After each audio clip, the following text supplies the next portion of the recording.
Welcome to the Rising Tide Leadership Podcast, where each week we simplify the complexities of your leadership journey. Welcome, everyone, to another episode of the Rising Tide Leadership Podcast, where we aim to give you critical and easily applicable leadership concepts to help you along your journey. I'm your co-host, Scott, and I have the privilege of talking about life and leadership with the owner and founder of Rising Tide Leadership, Dr. Michael David Morales, aka Mo. What's up, Scotty? It's good to be here as always. Let's talk leadership.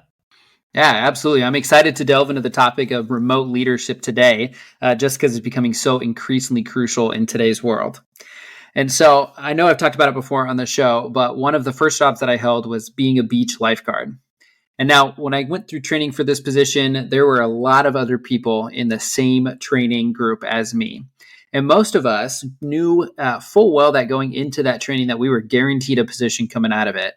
But what we didn't realize at that time was that not everybody would obtain the same position. So everybody just assumed right away, okay, I'm going to be a lifeguard, I'm going to be in a tower, here we go.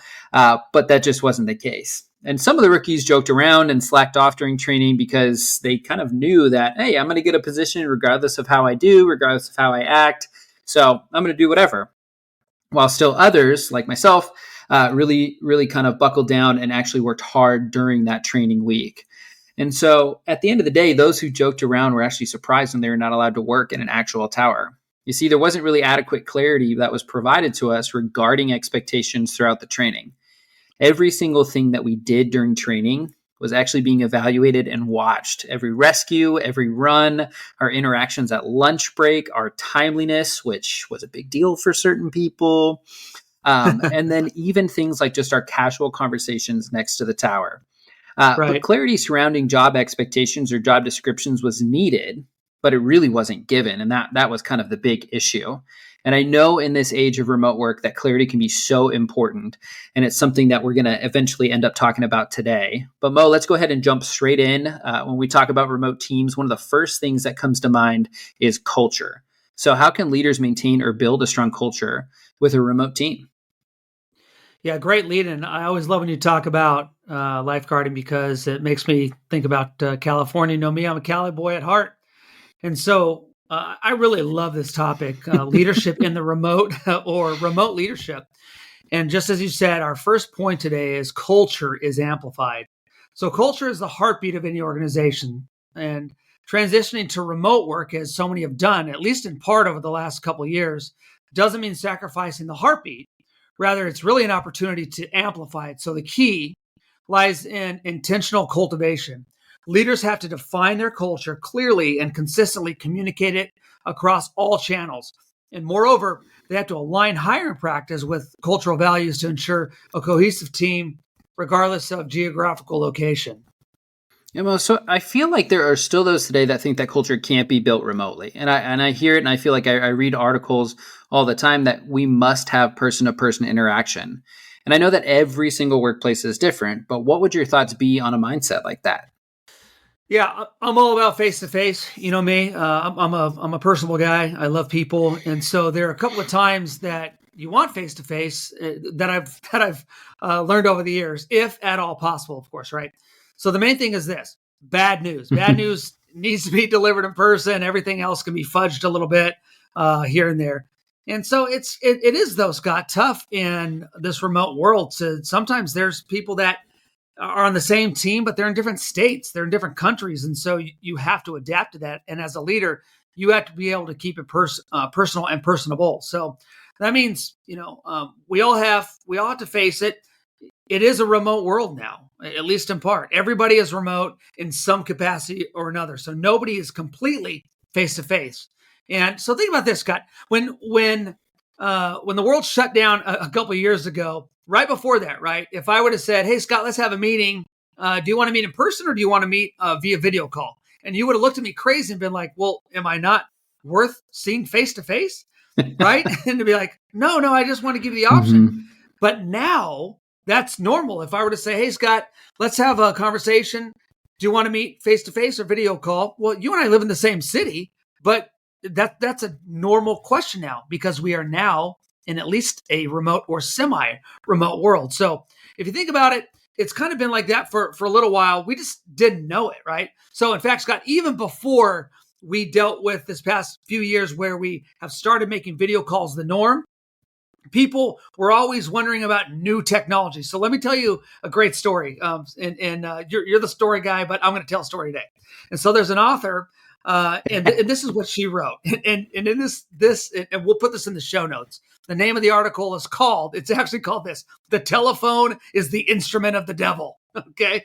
And this is what the author writes. She said, "Not everyone was thrilled by these developments," meaning the telephone.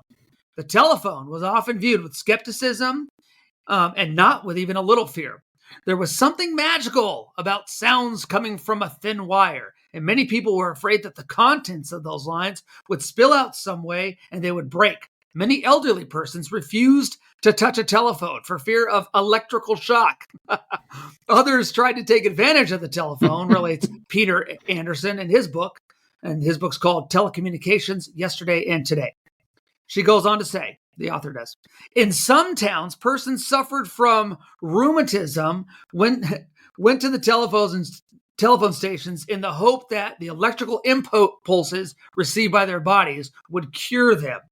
So, I mean, Scotty, there's crazy stuff, all that to say, about every time there's something new that comes out in the world. And so it reminds me of my mentor, Kevin, back in the day when cell phones first came out. And for those of you that are listening and you remember when cell phones came out, and those were the days of pagers, if you had a pager, but then the cell phone came out and you were carrying a phone on your person.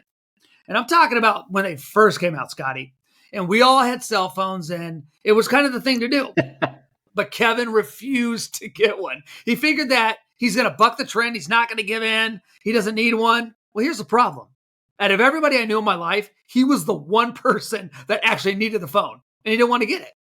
So what I'm saying, like, that's my long way of saying, we all need to embrace it, right? Now, if you were to talk to anybody today and they were to tell you that they don't have a cell phone, it's almost kind of crazy.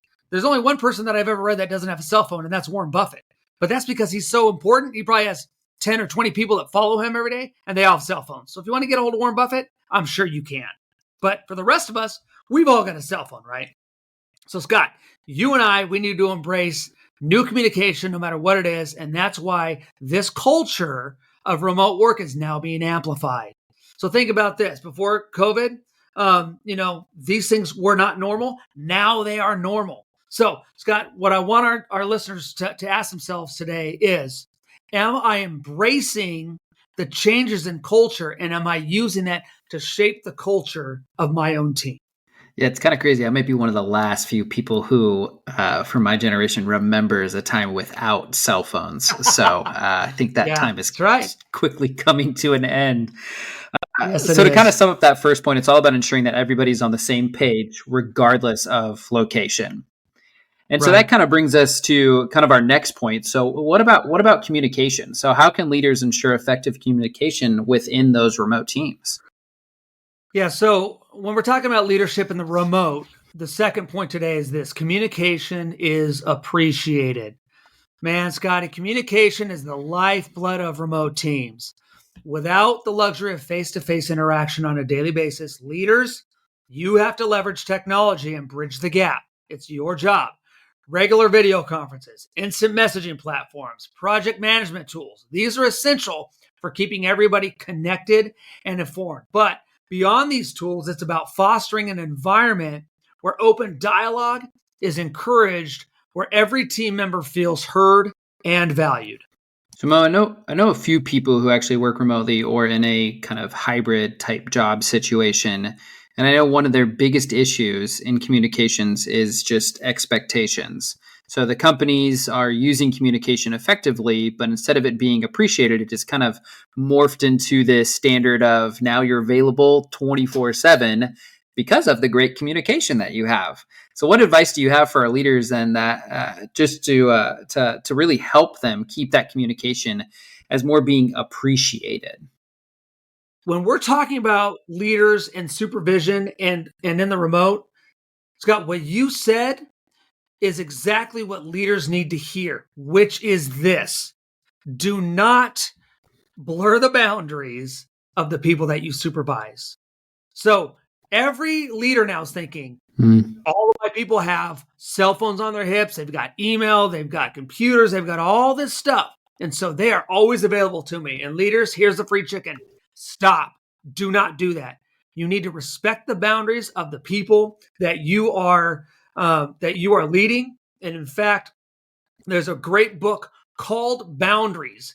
And if you have never read this book, you need to pick it up and just think, man, what do I need to do in my own life to change boundaries and set boundaries? And how do I do that to help the people that I lead? And so we'll put the book in the show notes. It's by a guy named Henry Cloud. And I've read this book, and he's read several books. But if you read the first one that he made called Boundaries, it's really going to help you, Scott, set your own boundaries and help you to help your people set boundaries. So the easy way to say it, Scott, is this. If your people are 9 to 5 or 8 to 4 or 7 to 7 or 8 to 9, whatever it is, when that is over, when your people go home, let them go home. Let them be home. Do not send them emails after hours because they're going to see it. And when the boss sends an email, they're going to see it and they're going to open it because they're going to think, well, the boss sent it out. Maybe he or she needs something now. Don't do that. And if you are the kind of boss, well, Scott, right? Because the next question would be, well, what if Mo, you're the guy who sends stuff out at 2 a.m, right? So, and I do that. But you know what? The people that what I tell them is I say, look, I know what your hours are. And so when I send something, and if it's outside of your hours, do not feel like you need to respond. And I'm serious about that. In fact, I got that from one of my buddies who owns a company and he has several people working for him. And every time he would send something after hours, his staff would get back to him and he said, look, stop. I'm not doing that so that you have to get back to me right away. I'm doing that because I'll forget. But he set the boundaries, he set the expectation, and he made a culture, Scott, of letting them know when they go home, they go home. He's told me, he said, look, I've got your phones. If I need something, I will call you. And he's had to do that before. So Scott, he's respecting boundaries, he's making his boundaries, and he is helping his people set boundaries. Because let's face it, Scott, if you and I want people on our team, who do we want? We want go-getters. We want people that are always wanting to work and do the best. I want those kind of people.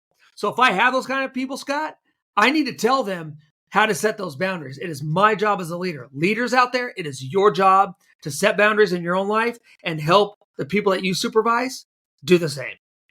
Yeah, and just for the record, for our listeners and leaders, you definitely sent me these show notes at some ungodly hour, but I did not look at them until I actually woke up the next morning. So That's right. I love it. Mo, I know that with everything we've talked about, one of the kind of big challenges with remote work is really the potential for miscommunication or even what has kind of been coined as virtual microaggressions, a term that we hear a lot now. So how can leaders mitigate these risks and then foster a positive work environment? You know, I think this kind of leads into, of course, our next point, right? Which is all about clarity, Scott. And we're talking about leadership in the remote. Our leaders out there need to remember this. Our third and final point is clarity is achieved when you are doing. If you're building the culture and you're working on communication, you're not going to have the miscommunication. You're not going to have those virtual mishaps, right? You are going to be a person who gets ahead of the risks that are associated with being in a remote world. So, leaders, when we're talking about achieving clarity, remember this. You as a leader need to be proactive in addressing issues. And you have to provide clear guidelines, like I said above. And, you know, it's all about acceptable behavior, right? There's behavior when we're talking in person, there's behavior when we're talking online. And Scott, we need to create channels for reporting misconduct. You know, HR has got a big task because imagine them having to deal with people not just in one office but all over the place. And so, if you're too small to have an HR department, leaders, it's really on you, and you need to set that up and help your people understand that you're there for them. And additionally, Scott, promoting empathy and understanding among the team members. can really prevent misunderstandings, and it's going to end up cultivating a culture of respect and inclusivity, even online. So ultimately, it's about creating a virtual workspace where everyone, Scott, feels safe, supported, and empowered to do their best work. So Mo, so naturally, thinking about our listeners and our wide array of individuals who download this podcast, but some of them, like myself, they might be extroverted. We know from this podcast, I'm a woo, so I'm about as extroverted as you can get. That's right. But others are the opposite. Others are introverted, and then some are somewhere kind of in between. So as leaders, then how do we ensure all individuals feel supported and empowered? Yeah, that, Scott, is where clarity comes in, right? Clarity is the cornerstone of good communication. So leaders, it's up to you to be communicative. And here's what I mean by that. Clarity begins with you. I mean, full stop. Leaders, if you have the right attitude, meaning the buck stops here, you're going to already be putting yourself ahead of the game. And so, leaders, you hear me say this all the time, but no matter what happens, it's always your fault because you're the leader. There's nobody else. If somebody starts complaining and says, "Well, it's not my fault," the clarity, somebody didn't hear me, well, then you're telling me you're not the leader. Because Scott, as we talk about all the time, Jocko Willink says there are no bad teams, there are only bad leaders. And so, leaders, you always have to be over communicative. I am telling you. You think a lot of times that you're being communicative. You think you're being clear, but it's not. And so I've preached a lot of years now, and I've been in ministry and a pastor. That's kind of been one of the things that I do. And this is what I was told by one of my mentors, who was actually my professor for communication when I was going through school. And he said this: "If it is a mist in the pulpit, it is a fog in the pew." Meaning, if it's not absolutely clear to you what you are saying, you better believe somebody is getting it wrong in the audience. And Scott, when people get it wrong, it's not their fault, it's your fault. Also, you need to lead and clarify to the strengths of your team. Scott, every person on your team is unique. So the bigger your team, the more muddy it's going to get. We've talked about in several podcasts before, and I will say it again. You need to get some kind of personality assessment. You need to know the strengths of your team. And that's why, Scott, we always talk about the DISC assessment to learn your personality and to learn the personalities of the people on your team. And then also Strengths Finder by Gallup, because if you know your strengths, Scott, I always tell you specifically and other people that I coach and mentor, I say, look, as soon as you know your strengths, you lead from your strengths, but you lead to the strengths of your people. So, leaders, do you know your strengths? Do you know what you're good at? Do you know your personality? Do you know who's extroverted and introverted? Because I'll bet you don't have it all right if you haven't actually had assessments. And how do I know that? Because everybody in my life who doesn't know me thinks that I am an extrovert. Scott, you know, because we've had this conversation, I am not an extrovert. I am an introvert. I am just a high-functioning introvert, right? And so, Scott, we need to remember as leaders, good clarity breeds a great team. And leaders, I want you out there to have clarity and to bring clarity to your teams. Once you start focusing on this and knowing that you are the person to bring clarity, it's going to help you understand that your team is looking for clarity.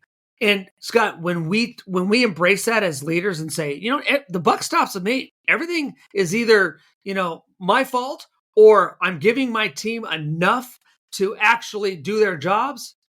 I hope it's the latter. I hope leaders are out there giving you're being clear enough to give your people enough to do their jobs. Yeah, wise words, Mo. And I can't stress enough to our listeners just the importance of taking any sort of assessment that you can. I mean, it's so incredibly helpful. And I will say, if you choose StrengthsFinder, spend the extra money, do Strengths 34. Open. It's just completely different than just your top 5, and it is so much more helpful. So absolutely. But Mo, thanks so much for sharing your insights on those things with us today. So, do you have any final thoughts before we wrap it up? Yeah, just real quick, I would say this. Remember, leaders out there, Leadership is not about commanding from the top, but it's about empowering from within, right? So if you want to empower your people in the remote world, you can do so. And stop complaining that, well, my people aren't here, they're somewhere else, I can't corral them because they're just not, responding to me. Then somebody else should be in your spot. Leaders need to learn how to lead in the remote. Leaders, the culture is up to you. The communication is up to you. The clarity is up to you. And when you take full responsibility for those, you are going to start building an incredible team, and people are going to want to be on your team.